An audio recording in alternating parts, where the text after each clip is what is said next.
Hey guys, welcome back to the Minecraft Let's Play with episode 4. Today we're defeating the Ender Dragon. We're doing some end stuff. We're going to go to the nether a bit and do some base work, which is pretty cool. Now, if you guys are liking this series, which I'm liking it a lot, consider giving it a thumbs up, subscribing, even sharing it with a friend. And if you have any questions or want to comment something, just comment it down below in the comment section. Now, anyways, where were we? Oh yeah!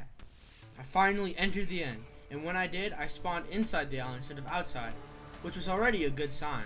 And soon, the Ender Dragon's health bar showed up, and I know I had no way to turn back now. So after a while of digging, I got to the surface and headed towards the middle, and I started to take out all the towers with my bow. Well, now this took a little while, but I finally was able to do it, and after I did, I took a swig of my slow falling, strength, and regen potion. All three would be super useful to me throughout the fight.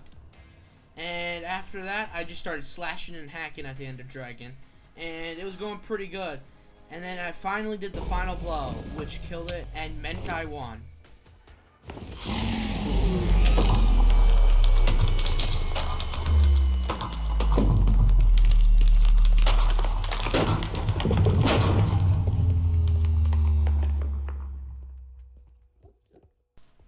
So after I collected the experience points and the dragon egg from the Ender Dragon, I headed through the end gateway portal and out to the outer islands of the end.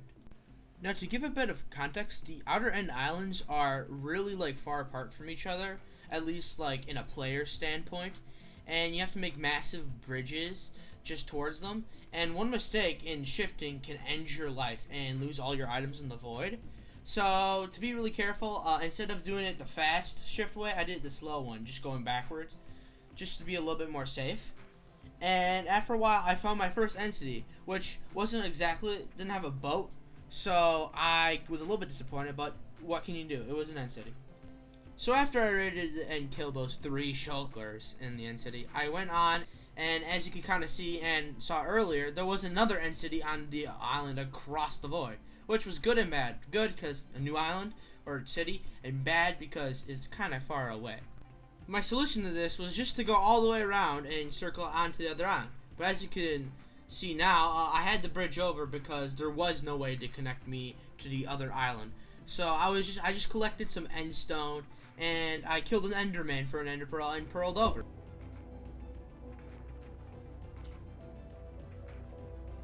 So I finally had direct access to the end city, or so I thought, but apparently it was another island over. So I just did the same thing again, except this time I piled up and threw the ender pearl from an enderman. So after making it to the actual island of the city, I went for the entire end city fortress, and I did forget a lot of shulker shells and some loot, but it just wasn't the same without an elytra. So after that, I went and searched for my third, which I would not know to be final end city, because the glorious thing happened. It had a ship. So after I headed on over to the city, I conquered the city, and its citizens, the shulkers. I went to the ship, and I got my prize, the elytra. And now that I had it, I knew I could just go back home and relax. And I also got some pretty good loot, like diamonds and emeralds, so that was pretty good.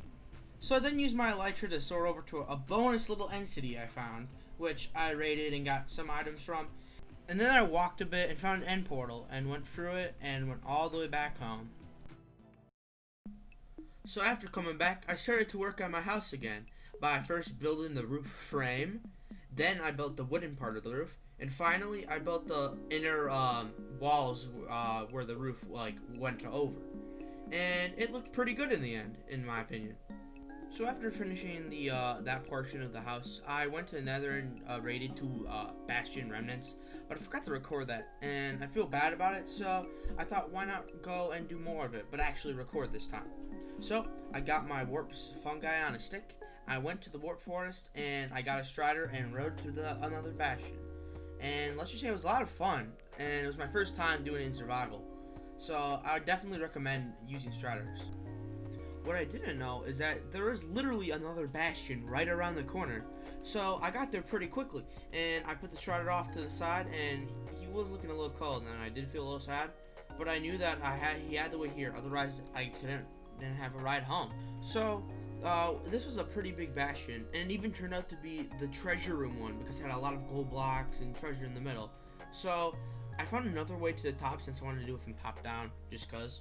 And I went through and fought some piglins. I got some cool loot, and eventually made it to the center with that magma cube spawner, which I think I'll go and utilize later for a really cool farm. Unfortunately, couldn't find another one of the bastions, and which was really sad. And then I just went back, and then I did the interior of my house, which I'll show you right about now. Boom.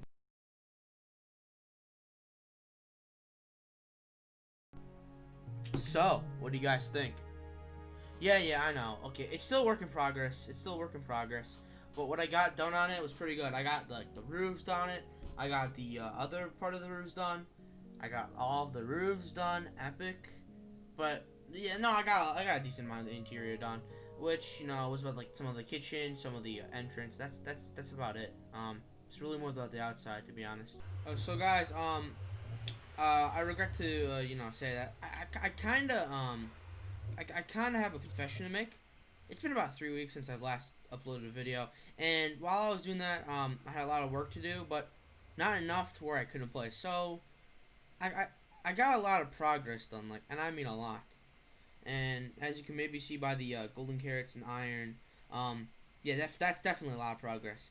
And since it's been a while, I'll show you around the new parts of the base in the world.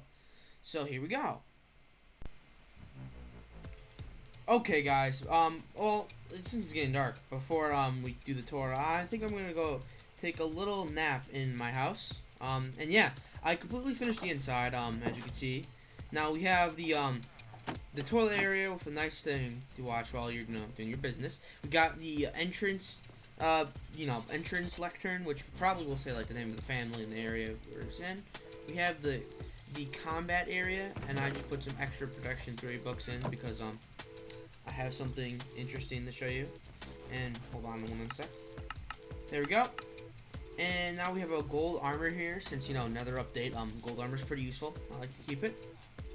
We even have, we even have like a little bit of a dining area for to eat and stuff, and some storage here. And yeah, this might look like storage, but it's actually a loom. I don't know if we can use it, and use the loom stuff. And here's the kitchen with the crafting table, a random potato. We have a bit of a barrel here for kind of like fish and stuff. We have a smoker for smoking some meat. We got a chest for storing some food, a sink, and a brewery here. And as we go up here, we have the bedroom with the 2-story bedroom. This side we have the magical kind of stuff with ominous banner, enchantment table, some books, and a ender chest. I also got a trident recently, which is pretty cool. This side we have a whatchamacallit, a upgrading table, smithing table, and a jukebox with Strat in it. Pretty sick jams, am I right? Anyways, after that we have the beds area, and just a little bit of decoration, as we can see. And after this, I'll show you around the town a bit, and then come back for the final secret, which is pretty cool. So then we get out of here. And as you can see, I made a little bit of a path. Not too bad. And right now we're walking upon our first kind of little peasant house. I might make a lot more of these just because I want to have my kingdom be kind of simple to be able to replicate. So right here we have a smoker, a sink that actually functions and stores stuff away, and a barrel here. And we also have a crafting table in the corner because I wanted to fill some of the space. And we have a nice painted map of the area as we head up to the kind of bedroom / eating area, as we have a little bit of a table here with a chain, another bureau for personal items, and a bed, which I'd say is a pretty nice little addition. And on the outside we have a little bit of detail up, an unwanted guest, I guess, too. Okay, now next we have the horse stable, which is this little thing over here. This is technically unfinished because we still have the skeleton horse chamber unfinished, and 2, because I want to get some of the outside a lot done better. But we do have this stable done with 2 horses, one of them here for health and stuff, and then this one here is for speed, which I like to use a lot, which is why he has golden horse armor on. So you just push him back in there. There we go. And now we can go back and check out the next part, which is the forge. And a little bit of stuff here: iron forge, iron knight level only, which is because you can only be a certain level before entering here. Boom. And when we do, we have a nice armor stand. This is a lectern for a guest list, as I should say, members for only. And we have a grindstone, some anvils, and smithing table here for all the work you have to do. We have some iron blocks for materials work, and we even have a forge pit right here with a hanging cauldron for putting in items to cool down. So that's pretty cool. So after that, we have our market area. First we have our market, our food one, where we got some nice food here. We got some nice kelp in the back, hay, some barrels and chests for storage. This one more of a money storage, I think. And we've got a nice little cooking rack here, which I think looks pretty cool. Across from it, we have the string and wool shop, where we have like banners and looms, and we also have some nice wool and carpets, just to make it look a lot fancier in your places. Over here, we have the redstone shop, which I think is pretty self-explanatory. Which because redstone, we got pistons, we got redstone blocks, we got some components. And I even made a little bit of a design for an entrance here. It's kind of not great, but what you gonna do. Across from this, we have the survivalist shop, which has little knives, some roasting sticks for stuff, campfires, and food to go on adventures. Got a crafting table here, just the essentials for surviving out in the wild. Over here, we have our nature shop, which has some big mushroom blocks here. It has saplings and mushrooms. It has even nether nature too. And last but not least, flowers, which are really nice. And the next shop after that is our potion shop, which is pretty cool looking, since we have some nether wart here, some glowstone, and we have some potions and item frames, and some brewing stands to show that we're a pretty active shop here. And we put some redstone in here, because redstone is kind of like an ingredient for brewing. And finally, we have our nether shop, which I added a weeping lily here, even though there's some over there too, just because it's the nether. Now we have some gold, some bastion blocks, some blocks from Soul Sand Valley, as well as this, and it's also from the basalt deltas, and just from the nether wastes. And we even got a hoglin banner here, piglin. So that's pretty cool. I would say pretty cool. And on each shop, there's on frames to show what they sell and prices, which just kind of random prices. In the middle here, we have a kind of hot spring area with like a statue on top. And this hot spring kind of has gold in the middle because natural gold deposits used to be under this land. It's part of part of the lore. So that's pretty cool. And now we can go finally back. Or no, should I say, we could after we show you some other things, such as the villager breeder over there. Okay, so we're here at the villager breeder, and this used to be an impulse SV design, with the 4 beds surrounding the fence and the trapdoors with the villagers. But as of 1.16.2, villagers can now, since the bed mechanics are changed up where you respawn and you wake up, they instead wake up on the pillows of their beds instead of the inside on the fence. So I had to make my own design, and there's a zombie in here just to scare the baby villagers when they get bred into falling on this water current in the middle into the chamber. But as you can see, we have 2 villagers in here with 2 beds, and on this side, and we have 2 beds on the other side.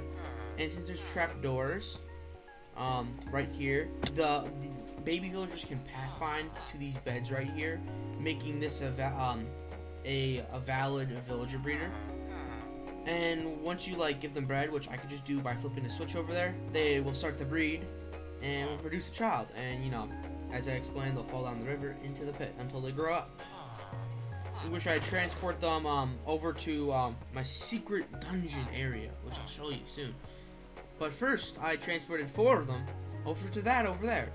Which, if you can't tell already, which I don't know, you might not be able to tell, or you might, I don't know. It's my iron farm, and so far it's been doing pretty good, as you can probably see by the stacks of iron in my inventory. And I've gotten a lot of emeralds out of this, and as we can see right here, boom, pretty effective.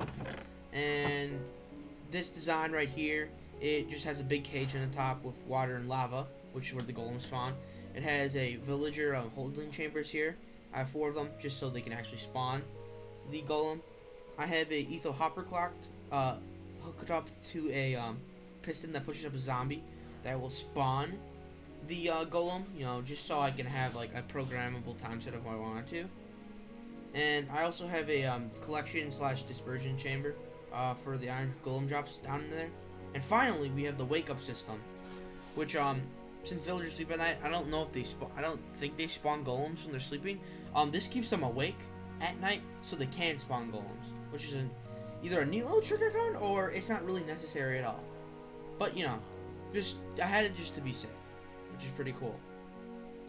So finally, we have the trading hall I made to show you guys. But you might wonder, where is it? Well, if you were a little bit observant or very observant in the house, you might have seen this button right here. If we press it, it has a secret entrance down here. So all you have to do is go. You have to flip the trapdoor down. You have to walk into here and flip it again. As you can see, you're all crawling here. Yeah, like this. And you just gotta press the button, and boom, we're in our sewers. As you can see by the water and the ruined cobblestone. This is my way out, by the way. It has a soul sand elevator, which is pretty cool. So yeah, as you can see, there's a bed of ruin in here, and we enter the dungeon, which is a little bit incomplete. I don't know if I'm gonna add stuff, because you know, if I do add some stuff I want to here, you two might be like, I don't like the stuff you add. But so right now we have yeah, all of these villagers trapped here, all for separate purpose. These guys, and including this guy right here, are all for iron trades into emeralds, so I can get lots of emeralds quickly. And then these guys on the end are my farmers, used for golden carrots, as we can see. These guys are for my enchantments. And I have this guy here with feather falling 4. I have to trade for more just to get this down, which sucks. I have a mending guy here for 1 emerald. I have a silk touch guy here for 1 emerald. I have a protection 3 guy here for 1 emerald. And finally, I have an unbreaking 3 for 1 emerald. And this final guy right here is just for the map, so I can go find some you know, woodland mansions and ocean monuments. It's pretty cool. We even have a lava pit in the middle, you know, just to put the wise guys where they should be, dead. Anyways, I don't know if we can get past this lag. And now we can finally go back up right here, and as you can see, it turns to like kind of regular material, and nobody would ever know that's there, besides the bubbles.